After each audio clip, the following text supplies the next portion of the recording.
Yo, what's up, guys? Everyone, today, man, I'll be reacting to Hal Steinbrenner's latest comments about the New York Yankees and cutting payroll. Now, as an out Yankees fan, the Yankees right now are on top of the world, and I get bombarded the last couple of days with this Hal Steinbrenner quote. Juan Soto yesterday talking about he's open to business with anybody, his door's not closed for anybody. Like, Juan Soto, we're trying to keep you in the Bronx. We're trying to keep you locked down for a decade at the minimum. And I see that, like, the Yankees right now are literally on fire, firing all cylinders. Their starting rotation is literally phenomenal without, in my opinion, the best pitcher in all of Major League Baseball, Garrett Cole. And their offense, which was last year, was one of the worst in the MLB, down with the Oakland A's. It is, I believe we have the maybe at least top two in OPS plus, and we also have the best ERA at starting rotation. We have one of the best bullpens, even though guys, we don't really have too many name guys. You might go out and then deadline to get some name guys in the bullpen, but at the end of the day, I trust Matt Blake with the bullpen. Like, we can literally pick up anybody at this point and they'll like be phenomenal. Like, Luke Weaver came out of nowhere this year. He's one of the most underrated believers in Major League Baseball. Luke Weaver last year was every fifth day he was batting practice for the Reds. We went to the Mariners. He was with us at the end of last season. Last year we had an awful season, and I was like, look, Weaver every fifth day he's just not very good. Now he's throwing 97 with a disgusting changeup. Matt Blake saved my life, but that's enough of that. I'm gonna go ahead and address the Hal Steinbrenner comments. So Talk Yanks had posted this. I just want to go ahead and break this down. I had a whole thread about this as well. I haven't uploaded them here in a while, so I just want to go ahead and right after my treadmill workout, go ahead and react to the comments and kind of give you my thoughts and have my thread that I'll put on the I have on my screen while I'm reading it out to you guys. So Hal Steinbrenner a couple of days ago said, I'm going to be honest, payrolls at the levels we're at right now are simply not sustainable for us financially. Hal Steinbrenner, mind you, is I had a comment, I'll just read it about. Hal Steinbrenner is a multi-billionaire. He has one of the most profitable teams in the world. Like, he literally has to like cry me a fucking river, to be quite frank. Like, Hal Steinbrenner, you're one of the most profitable teams, one of the most well-known team, one of the best teams in the world right now, currently on top of the world with the best record in the American League and a game behind the red hot Phillies. Like, the Yankees have a record of 36-17. They're 3 games ahead of one of the best teams in all of baseball, the Baltimore Orioles. Yes, we did lose, I believe, 3 or 4, I want to say, to the Baltimore Orioles. Like, the Yankees are one of the best teams in the league. The next best team is the Phillies, like I said, with a record of 37-15. We are 36-17. We just had a nice win yesterday. Lit up. Yu Darvish, a pretty good pitcher. He's up there in names, but he's still a pretty good pitcher. For 7 runs, 4 homers were hit. Back-to-back Soto to Judge, and then Stan homered. And I want to say Gleyber Torres homered as well. And Rodon had a good game. Like, we got to talk about Luis Gil. Like, the Yankees are firing on all cylinders. Clark Schmidt, breakout. He's Nestor Cortez, our work starter. He's like a sub 3.6 ERA. Like, yeah, like, we've been firing all cylinders. Marcus Stroman is one of our worst relievers. He had like a 3.6 ERA, maybe 3.7 ERA. Like, we're firing on all cylinders right now. The offense has been amazing. Anthony Volpe's having damn near an all-star level season. Like, Gleyber Torres has been like pretty bad. Like, he's been better as of recent, but he's been pretty bad. The catching, I mean, Jose Trevino was literally having a career year right now hitting. Austin Rose isn't even really hitting for much contact. A lot of it is just really unlucky. But like at Baseball Savant, a lot of it just stems from him just being very unlucky. I mean, he hits the ball hard. He hits the ball hard like directly to the glove, or just finds like the opposition. Like, but I digress. So I took a couple days to kind of break that down. Hal Steinbrenner's comments. Obviously, right now the Yankees have a salary payroll of $303 million, the second most behind obviously the Dodgers. Spent upwards of like $1 billion on literally just Shohei Ohtani and Yamamoto. I believe they spent like close to $250 in Yamamoto, and they spent money on Teoscar, and they traded for Tyler Glass now. Like, they spent a lot of money this offseason. So I just forgot to mention the Dodgers when I was looking at that as well. What are the Dodgers record now? 33-20. We have more wins than the Dodgers. They played 53 games. We played 54. Like, we have a better record now than the Dodgers. Like, Hal Steinbrenner, like, please be fucking for real. But in actuality, let me go to break this down. So the salaries this season that have come off the books at the end of this season include Juan Soto, Anthony Rizzo, who has a club option. I don't know if they take that. Gleyber Torres, who I don't expect to be back. Alex Verdugo, who I don't expect to be back, with Jason Dominguez, Spencer Jones coming up.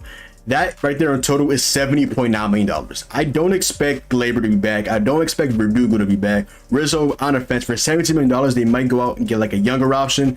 Those salaries in total though are 70.9. Clay Holmes is making like 6. Tommy Kahnle's making like 6. That's another 12. So add on $82 million in those salaries. Not much of the guys are expected to be back. Let's go ahead and read through this thread. Like I said, I really don't expect Rizzo and Glaber and Verdugo to be back, especially Glaber and Verdugo. Like Verdugo's been really great vibes, to be honest. He's just an absolute dog, to be honest. I don't really expect that. I'm not gonna lie. I have a live reaction to us trading for Verdugo on the channel right here from a couple of months back before we traded for Soto, because I got the notification. I was like, yo, we got Soto. We traded for somebody and we traded for Verdugo. I was like, I mean, he was like one of our most like hated rivals on the when he was on the Red Sox. I mean, he's Yankees versus Red Sox. He was literally one of the most hated players, and now he's like one of the most loved players in Yankees. He's been there for less than a year. Like, he's a dog. He's a real left fielder. He's been phenomenal vibes. He's been really good both offensively and defensively. He's right for the last couple of weeks. He's been hitting cleanup. He's been hitting fourth. He's been hitting ahead of Anthony Rizzo, ahead of Gleyber Torres, ahead of Giancarlo Stanton. By the way, Giancarlo Stanton's having a really fucking good year too as well. Not really hitting too much contact, but that's Giancarlo Stanton. He's gonna hit for pop. It's in his newest thing. So shout out to Stan.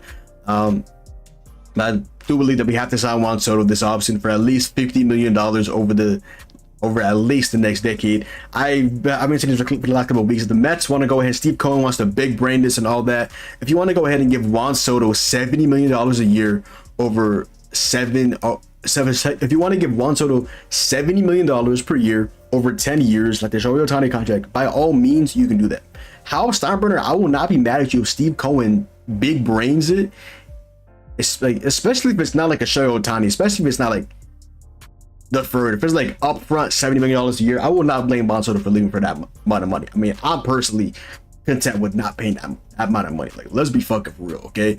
Hal Steinbrenner's talking about cutting payroll. You're going to spend $70 million on a player that they just gave Judge $40 million and Cole 40 and Jordan this much, and yeah, that's why you have to have these cost-effective players in the team, like Anthony Volpe, like Austin Wells, like Jose Trevino, like a couple of guys as well that I'll go ahead and get into right at the bottom of this thread. Soto, $50 million at least over the next decade, maybe even get up to 60. I mean, I think with Soto is he's been having potentially his best season so far in terms of the defense. Like, he's made some really good plays. First game as a Yankee in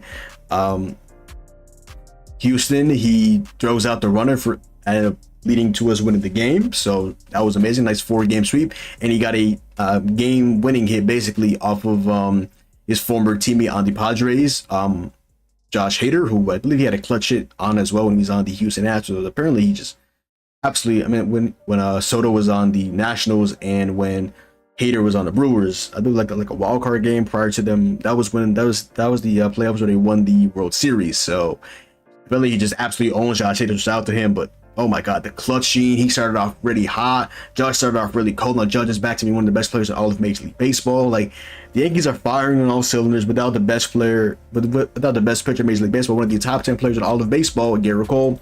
Luis Gil is literally fitting like a glove for Garrett Cole right now. Hopefully, when Cole comes back, we don't really push Gil out of the rotation, because he will have an innings limit come off of at least maybe double Tommy John surgery, but at least Tommy John surgery over the last couple of seasons. He only pitched, I think, in the majors a couple of innings last season. But yeah, the Yankees need to make a couple of minimal cost-effective moves this offseason in terms of like depth and things like that, potentially in the bullpen. But yeah, I think they will let Verdugo walk. They have Jason Dominguez play left field with Spencer Jones basically right next up. After him, Yorvin Vivas, who they acquired in the trade for where they also acquired Victor Gonzalez, and the deal they traded away, what's his name, Trey Sweeney, and I want to say somebody else. And then I think in the Caleb Ferguson trade, we traded like Matt Gage, I want to say. I forgot who else we would have traded to get him, but I digress. There's also Oswald Peraza as well, who can also play second base, replacing Gleyber Torres, him or Yorvin Vivas. They'll go ahead and just figure that out, I guess, during spring training of next season, if they don't go out and re-sign Gleyber or just sign another second base option that they can go ahead and I guess fight for that position with. And at first base, even though I don't think Ben Rice has been playing first base in Double A. I believe it's 25 in Double A. He needs to get the Triple A. I know he hasn't really had too many minor league games under his bat, and not too many college games under his bat as well, because the pandemic happened, and I believe he goes to like an Ivy League. He went to an Ivy League college, and he really didn't play during that season, so he doesn't have too many games under his belt. But he's like 25 years old, still in Double A. Get the call to Triple A. Work at the first base position. No more the catcher. We have Trevino. We're still trying to figure out if Austin was our franchise catcher. I like what I see from defensively. He has some good at bats offensively, but he definitely does need to hit for contact at the very minimum, or just hit for power, or hit for something at all, because right now he's hitting under 200. He's still really good defensively, but Jose Trevino right now, if you told me he would be hitting so much more exponentially better than Boston Wells, I would have called you clinically insane. So Ben Rice, work at first base, or bring another like depth piece at first base to go ahead and just try to fight for that position. And I really do expect us to bring back Clay Holmes this offseason. Tommy Kahnle, I believe he's making like $5 million a year. I think I said 6 earlier. I think it's like 5.7 or something. So basically rounding up to 6. I could see him coming back. I mean, he just does have strikeout stuff. The Yankees this season, they've struggled with their bullpen guys having strikeout stuff, but really only like Clay Holmes. Nick Birdie has strikeout stuff. Andy Hamilton's a little shaky as recent, so as Nick Birdie, and Ian Hamilton on the IL list. Hamilton's on for the COVID list, the 7-day COVID list, and Birdie has like a inflammation in his shoulder, I want to say. So that doesn't really sound too amazing. Maybe hip, I don't know. Yeah, like at the end of the day, I do see the Yankees cutting payroll. I mean, obviously when you see that quote from Hal Steinbrenner, initially you're like, man, come on, like Hal Steinbrenner, you own one of the biggest teams, one of the most profitable teams. I mean, you're not losing money when you owning the New York Yankees, especially when they're playing like this. If you didn't lose money last year, you were literally having one of our worst years in my 21-year-old existence. You're not one of the best teams in Major League Baseball. You're really fun to watch. You have Judge and Soto hitting back-to-back. Like, come on, bro. Like, the endless money from the Dominicans in New York with Juan Soto. He looks like he's just embracing the Bronx, embracing the Yankees. You see him, you see Judge and Verdugo and Soto. You see Judge with like just pointing at like his, I don't have like muscles or traps, but he's just like, they just have a great connection. I just absolutely love to see it. But hey, Hal Steinbrenner, all I'm gonna say is I don't know if he'll make it out alive in New York. That's not a threat for me because I'm not doing anything. But all I'm gonna say is Hal Steinbrenner, I don't know if he's gonna make it out alive in New York, especially with the media. If he lets Juan Soto go, especially the Steve Cohen and the Mets. Like I said, if they want to give him a Shohei Ohtani contract, but not deferred, but just money up front, it is not going to be looking too good. But hopefully we get the checks going with Juan Soto. Like, again, like a couple weeks ago, there were comments that he would be open to an extension, but obviously that's up to Scott Boras. Hal Steinbrenner's like, I will be open to that as well. And then we see these comments, and then obviously this isn't just the only quote. He also talks about how he still wants to resign Soto. It's just the fact that you have to make these moves in order to resign Soto, because you can't just have like a $350 million payroll when we haven't been in the World Series since 15 years ago. And now 15 years ago later, the Yankees and the Phillies, important is on the 25th of March, have the two best record-wise teams in all of Major League Baseball at this particular time. So, hey, Red October versus the Bronx Bombers in the World Series. All I'm going to say is we will be there. We will be there. But hopefully I was able to break this down for you guys. It's not as bad as it initially seemed.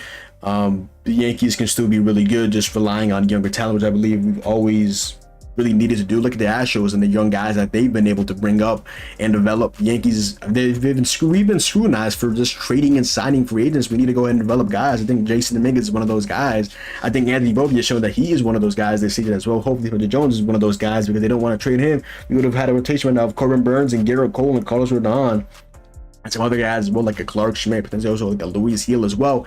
If we just traded away Hunter Jones, just traded away Jason Dominguez. So these guys have obviously, our organization, the New York Yankees, are absolutely in love. They adore these prospects. So I do expect the offseason to go like kind of how I just planned it out. Just give Juan Soto the bag, let Verdugo walk. Like, yeah, like at the end of the day, this team needs to get younger. We've lacked speed for how long? Like, we have Greg Allen on the bench every couple of years, and Like, that's really it. I mean, Volpe's pretty quick, but outside of that, also nice for a catcher. Outside of that, though, we don't have like any really burners, to be quite frank. But I digress. But other than that, yo, that is the video. So go down below, drop a like, comment down below, sub up, follow me on Twitch, Twitter, and TikTok. It's your boy John. Hopefully, you guys enjoyed the video, and I'm out, man. Peace.